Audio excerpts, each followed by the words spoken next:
Psalm 5, een van Davids psalmen, met fluitenspel verder zingen. O Heer, hörch nu mijn weer en maak door op wat ik zei. Hörch mijn God en ken ik, wo ik hulp schrie. Ik kom naar die im gebed, Samarius hörst die meine stem. Du ween, lei ik die meine Sache ver en reik met een antwoord, wanneer de zon opgeht. Du bist nicht ein Gott, den de Gottlosigkeit gefällt. De Sünder kann, für die nicht bestehen. De Stolte kann nicht, in die nicht jeden wird stehen. Du verstehst alle Sünder.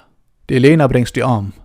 De bloeddorstige en verleidende mensen kon de Herr nicht vertrauen. Ik darf durch die Trüheit geläuf in dien Huis nankom, in die in Ehrfurcht verdienen Heiligen Tempel anbeten.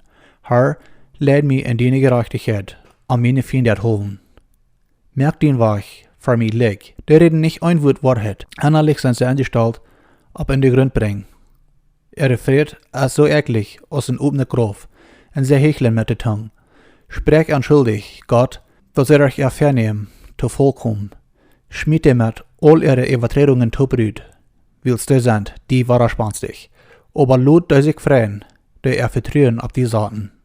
Lot du immer mit Fried singen, willst du helst ansicher. Lot du sich in die freien, du die Nom jieren han.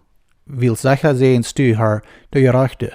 Du nimmst die Not ganz an, so aus ein Schuld.